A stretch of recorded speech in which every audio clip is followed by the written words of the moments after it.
अस्सलामुअलैकुम दोस्तों क्या हो अगर आप किसी न्यूक्लियर एक्सप्लोजन की लपेट में आ जाते हैं। और दोस्तों मेजर सर्जरीज करने के लिए डॉक्टर्स अक्सर अपने पेशेंट को एनेस्थीसिया देकर बेहोश कर देते हैं। लेकिन दोस्तों क्या आपने कभी ये सोचा है कि एनेस्थीसिया काम कैसे करता है? तो दोस्तों आज की वीडियो बहुत ही अमेजिंग होने वाली है, तो वीडियो एंड तक जरूर देखिएगा। नंबर 1, बहुत सी मूवीज और शो में आपने वेपर गॉगल्स को तो जरूर देखा होगा, लेकिन क्या आप जानते कि इस कॉन्सेप्ट को कहां से अडॉप्ट किया गया था? दोस्तों ये है दुनिया के सबसे पहले वेपर गॉगल्स, जिसको साल 1951 में लंदन में बनाकर तैयार किया गया था।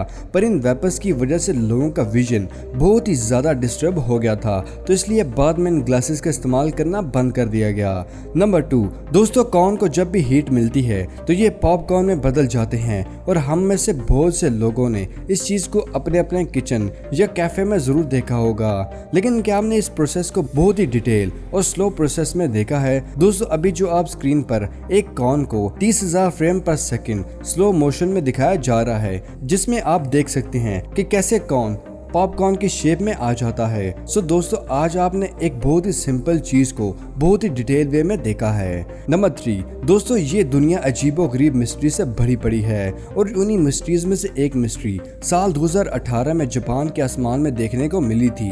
दोस्तों ये जो वीडियो आप देख रहे हैं, इस वीडियो को साल 2018 में मियाना के पास जापानीज पैसेंजर ने प्लेन से रिकॉर्ड किया था। स्ट्रेंज बात तो ये थी कि ये ना स्पेस प्रोग्राम का कोई हिस्सा था और ना ही डिफेंस का कोई हथियार। हकीकत में ये क्या था ये आज तक कोई भी नहीं जान सका।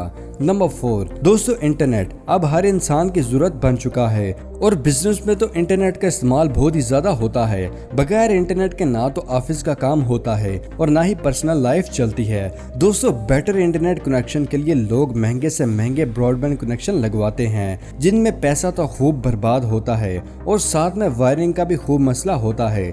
गाँव के इलाके में तो इंटरनेट कनेक्शन बहुत ही मुश्किल से मिलते हैं, लेकिन फ्यूचर में इंटरनेट का ये इशू भी सॉल्व हो जाएगा। बहुत जल्द इंटरनेट सैटेलाइट की मदद से आपके ऑफिस और घर तक पहुंचेगा, फिर भले ही आप गांव हो या शहर में हो। ये फ्यूचर टेक्नोलॉजी सैटेलाइट है जो ट्रेडिशनल वायर की जगह स्पेस में सैटेलाइट की मदद से डायरेक्ट इंटरनेट एक्सेस प्रोवाइड करेंगी।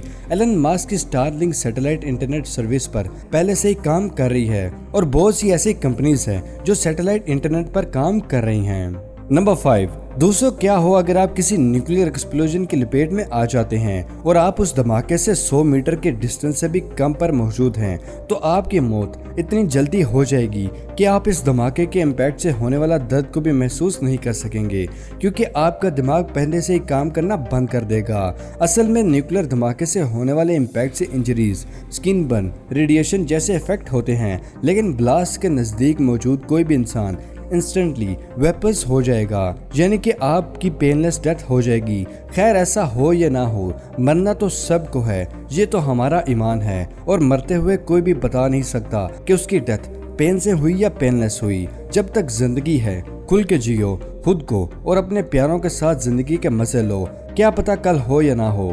नंबर 6, दोस्तों मेजर ऑपरेशन और सर्जरीज करने के लिए डॉक्टर्स अक्सर अपने पेशेंट को एनेस्थीसिया देकर बेहोश कर देते हैं, जिसमें पेशेंट जिंदा तो रहता है मगर उसको दर्द महसूस नहीं होता। तो क्या आपने कभी यह सोचा है कि ये एनेस्थीसिया काम कैसे करता है?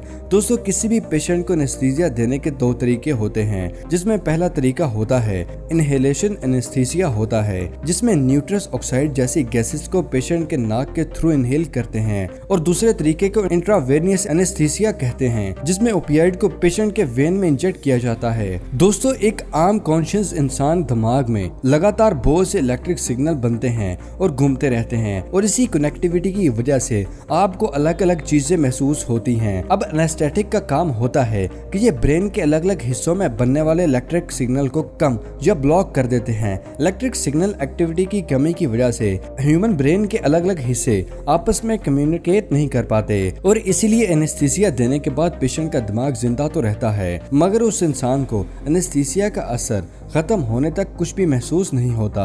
नंबर 7, दोस्तों क्या आपने कभी प्लेन से ट्रैवल किया है तो आपने ये भी नोटिस किया होगा कि टेक ऑफ के दौरान प्लेन के विंग्स एक्सपैंड होने लगते हैं, लेकिन क्या आप जानते कि ये क्यों करते हैं और इनका काम क्या होता है? एक्चुअली दोस्तों प्लेन के विंग्स के एक्सपैंड होने को फ्लैप सिस्टम कहा जाता है। फ्लैप सिस्टम लैंडिंग और टेक ऑफ के वक्त प्लेन के सरफेस एरिया को इंक्रीज और डिक्रीज करता है, जिससे टेक ऑफ के वक्त प्लेन को लिफ्ट करने में मदद मिलती है और लैंडिंग के वक्त ये प्लेन के लैंडिंग एंगल को कंट्रोल करता है ताकि प्लेन से रनवे पर कोई हादसा ना पेश आए। नंबर 8 दोस्तों, किंग ऑफ पॉप यानी कि माइकल जैक्सन के पूरी दुनिया में लाखों करोड़ों फैंस हैं, लेकिन इन फैंस में से कुछ ऐसे गिने चुने फैंस हैं जो शायद ये जानते होंगे कि माइकल जैक्सन ने अपनी स्किन का कलर डार्क से लाइट टोन में क्यों करवाया था।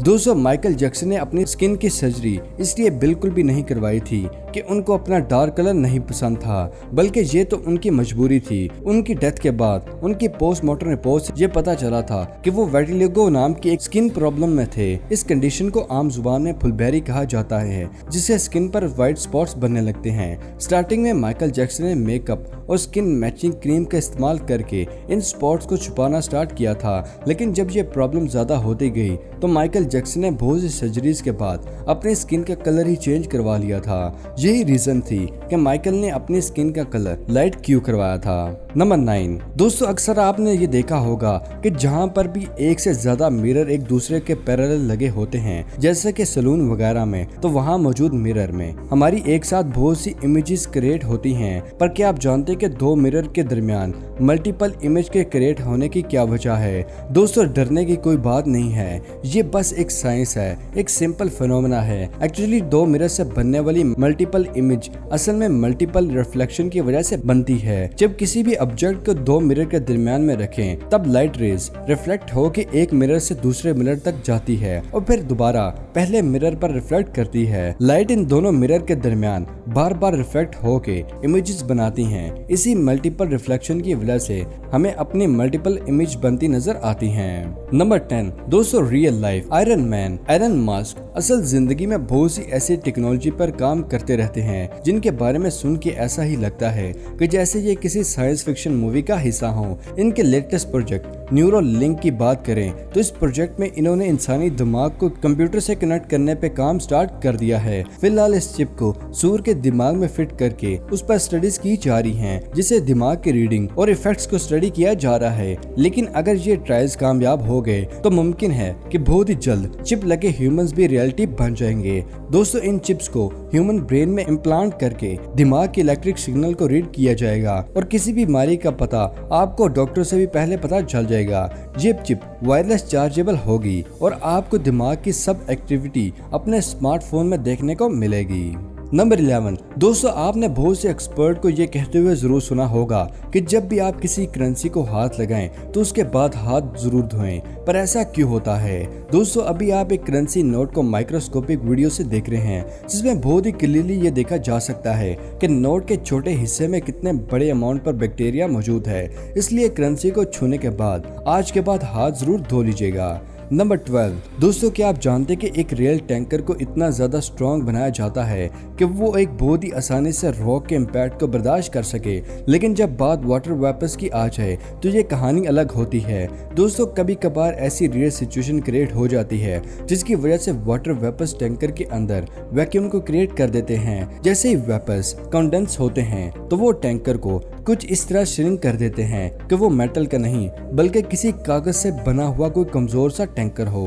नंबर 13 दोस्तों, इस दुनिया में ओडोंटो नाम की एक आंट भी मौजूद है। ये आंट जैसे ही अपने एनिमी को बाइट करती है तो ये आंट वहां से बहुत दूर जाके गिर जाती है। इन आंट की जो एक स्प्रिंग मैकेनिज्म में काम करती है, इसलिए जैसे ही ये अपने एनिमी को बाइट करती हैं, इनका जॉ फोर्स उस एनिमी से उसको बहुत दूर फेंक देता है और इसी वजह से काफी ज्यादा स्ट्रॉन्ग बाइटिंग होने के बावजूद भी ये ज्यादा बड़े स्केल पर काम नहीं कर पाती। नंबर 15 दोस्तों, क्या आप जानते हैं कि ड्रिंकिंग वाटर में बहुत सी ऐसी यूनिसेलुलर ऑर्गेनिज्म मौजूद होते हैं कि जैसे ये नमक के कांटेक्ट में आते हैं, नमक उनको खाने लगता है, पर ये नेकेड आई से देखना नामुमकिन है। दोस्तों, अभी एक स्क्रीन पर एक साल्ट वाटर को देख रहे हैं, जिसमें आप देख रहे हैं कि साल्ट कैसे पानी में मौजूद यूनिसेलुलर ऑर्गेनिज्म को खा रहा है। इसलिए दोस्तों, साल्ट हमेशा ही ह्यूमन बॉडी को नुकसान नहीं पहुंचाता, कभी कभार ये इनडायरेक्ट ह्यूमन बॉडी के लिए फायदेमंद भी होता है।